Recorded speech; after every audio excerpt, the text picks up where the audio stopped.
अव्ययवाची है, ठीक है ना।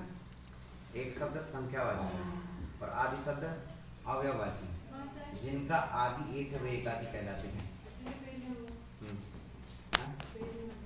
Page number 97। भाज्यानि का अर्थ विभाग करना चाहिए।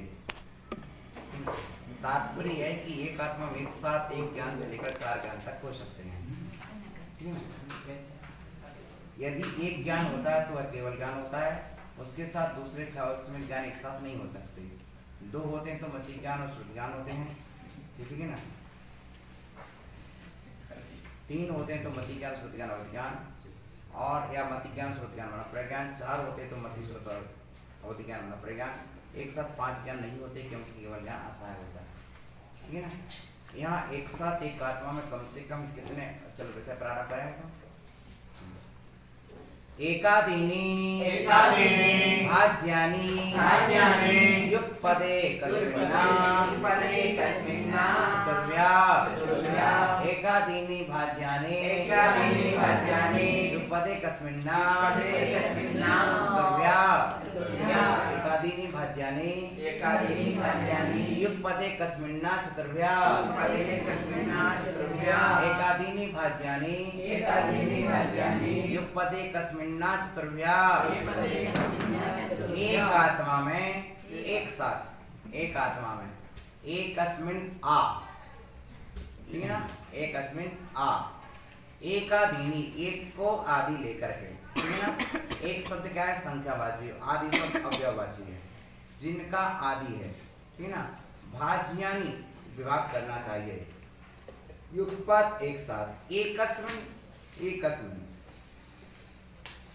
एकस्मिन् सर्वनाम है, यहाँ व्यक्तिवाचक संज्ञा नहीं है, सर्वनाम है, ठीक है ना। और सर्वनाम से किसी भी व्यक्ति को ग्रहण किया जा सकता है, जिसमें वो उसी का ग्रहण हो जाएगा।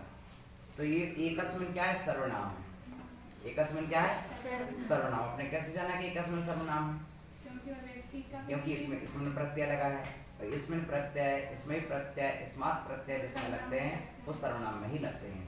और सप्तमी व्यक्ति का एक वचन है, गी को इसमें आदेश हुआ है, गी इसमें सूत्र से, इसलिए हमने क्या जाना, एकस्मिन्। समझा भैया, एकस्मिन् क्या होगा, एकस्मिन् आ, एकस्मिन् आ, कौन सा हो गया, एकस्मिन् आ। सर्वसत्य पर कहाँ है,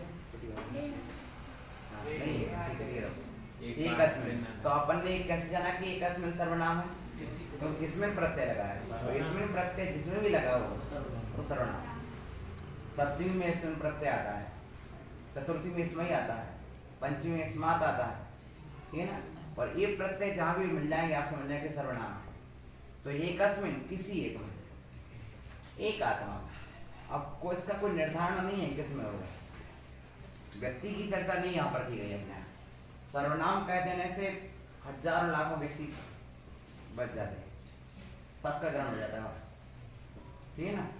नाम बोला नहीं और बात कह दी, तो साधुओं को तो बात सर्वनाम में ही कहना चाहिए, हाँ, ठीक है ना। तो चतुर्भ्या हो गया, एकस्मिन् आ, ठीक है ना, आ माने तक, आ चतुर्भ्या 4 ज्ञान तक, कितने ज्ञान तक, 4 ज्ञान तक, ठीक है ना। एक है आदि में जिसके ऐसे 4 ज्ञान तक, 1 2 3 और 4, तो इसे कहते देखो एक शब्द संख्यावाची, एक शब्द, यहाँ पर एक शब्द जो है वो संख्यावाची है, क्या है, संख्यावाची। आदि शब्द अवयववचना, वो आदि शब्द उसके अवयव का वाची है, संख्यावाची और अवयववाची, ठीक है। एक तो संख्या हो गई, पर अवयव किसका, तो 5 का समुदाय था ना, उस समूह में से अवयव, अवयव एक अवयव, एक ज्ञानमति ज्ञान उसका अवयव हो गया, श्रुति ज्ञान उसका अवयव हो गया। एक आदिर एसाम तानी इमानी एकादीनि, एक है आदि में जिनके वे एकादि हैं। भाज्यानि विभक्तव्यानि, विभक्त करना चाहिए, अलग अलग उनको करना चाहिए, विभाग करना चाहिए। योगपद्य अनेकस्मिन् आत्मनि, योगपद्येन एकस्मिन् आत्मनि, एक साथ, योगपद्येन एक साथ, एकस्मिन् आत्मनि एक ही आत्मा में, एक समय में एक ही आत्मा में, ठीक है ना। आ होता। ये आंग जो आया है वह कहाँ से आया है? आ चतुर्भ्या। कहाँ तक? आ होता माने आ से तक है, तो कहाँ तक? होता आ कहाँ तक? आ का मतलब तक। आ का मतलब क्या है यहाँ पर? तक। आ माने तक। आ शब्द का क्या है? तक। कुता कहाँ तक? ठीक है ना? कहाँ तक? तो चतुर्भ्या आ चार तक। कहाँ तक? चार तक। तद यथा हुआ इस प्रकार एकम तावत केवल ज्ञानम। एक है तो वह है केवल ज्ञान। एक ज्ञान है तो केवल ज्ञान है। ठीक है ना? ना तीन सहान्यानी उनके सहायक और कोई ज्ञान नहीं होते। छावस्यमिकानि युगपद अवतिष्ठन्ते और उनके जो क्या है? ना तेन सहान्यानि छावस्यमिकानि अवतिष्ठन्ते। छावस्यमिक ज्ञान उसके सहायक के साथ नहीं ठहरते हैं। ठीक है ना? जो छावस्यमिक ज्ञान केवल ज्ञान के साथ नहीं रहता है। छायक और छावस्यमिक के साथ नहीं रहती। या तो छावस्यमिक रहेगा या छायक रहेगा। छावस्यमिक रहेगा या छायक रहेगा। छावस्यमिक रहेगा या छायक रहेगा। छावस्यमिक रहेगा या छायक रहेगा। ठीक है ना? और क्या होगा? द्वे मति श्रुते। दो कौन कौन? मति और श्रुत। मति और श्रुत ये दो। मति और श्रुत ये दो। स्पष्ट हो गया? मति और श्रुत ये दो। और त्रीणी तीन होंगे तो मति श्रुतावधि ज्ञानानि। मति ज्ञान श्रुत ज्ञान अवधि ज्ञान। ठीक है ना? चार मति श्रुतावधि मन प्रय ज्ञानानि। चार है तो मति ज्ञान श्रुत ज्ञान अवधि ज्ञान मन प्रय ज्ञान। ठीक है ना? हुआ अथवा चत्वारि मति श्रुतावधि मन प्रय ज्ञानानि। मति ज्ञान श्रुत ज्ञान अवधि ज्ञान। ठीक है ना? यहाँ पर तीन वाले में हुआ लिखा है अर्थात मति ज्ञान श्रुत ज्ञान अवधि ज्ञान अथवा मति श्रुत और मनप्रय भी। अवधि ज्ञान किसी को नहीं होगा तो मति ज्ञान श्रुत और मनप्रय भी हो सकता है। एक तीन तीन की दो जोड़ी है। मति श्रुत अवधि एक, मति श्रुत मनप्रय दूसरी जोड़ी। ठीक है ना? चत्वारी में चारों क्रम से मति श्रुत अवधि मनप्रय चार। ना पंच संति पांच एक साथ नहीं होते। पूरे अर्थ मालूम है? संति माने ना माने नहीं। पंच पांच नहीं होते। इतनी सकल केवलस्य असहायत्वात् केवल का असहायता होने से केवल असहाय उसे किसी जरूरत नहीं है। अब जरा हिंदी पढ़ेंगे अभिनंदन भैया। क्या है?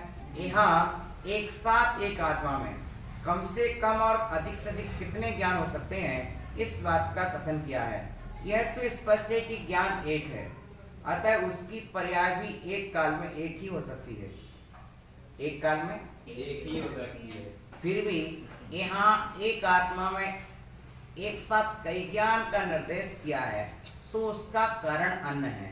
बात है कि जब ज्ञान निवारण होता है तब तो उसमें जब निरावरण करना था तब उसमें किसी प्रकार का भेद नहीं किया जा सकता है। अतएव ऐसी अवस्था में एक केवल ज्ञान पर्याय ही प्रकाश माना गया है। किंतु संसार अवस्था में जब ज्ञान सावरण होता है, ठीक है ना, जितने भी तो तब निमित्त भेद से उसमें ज्ञानों को कई भागों में व्यक्त कर दिया है। सावरण अवस्था में जितने भी ज्ञान प्रकट होते हैं वे सब छावस्यमिक ही होते हैं। कौन से ज्ञान होते हैं? छावस्यमिक ज्ञान होते हैं। कौन से ज्ञान होते हैं?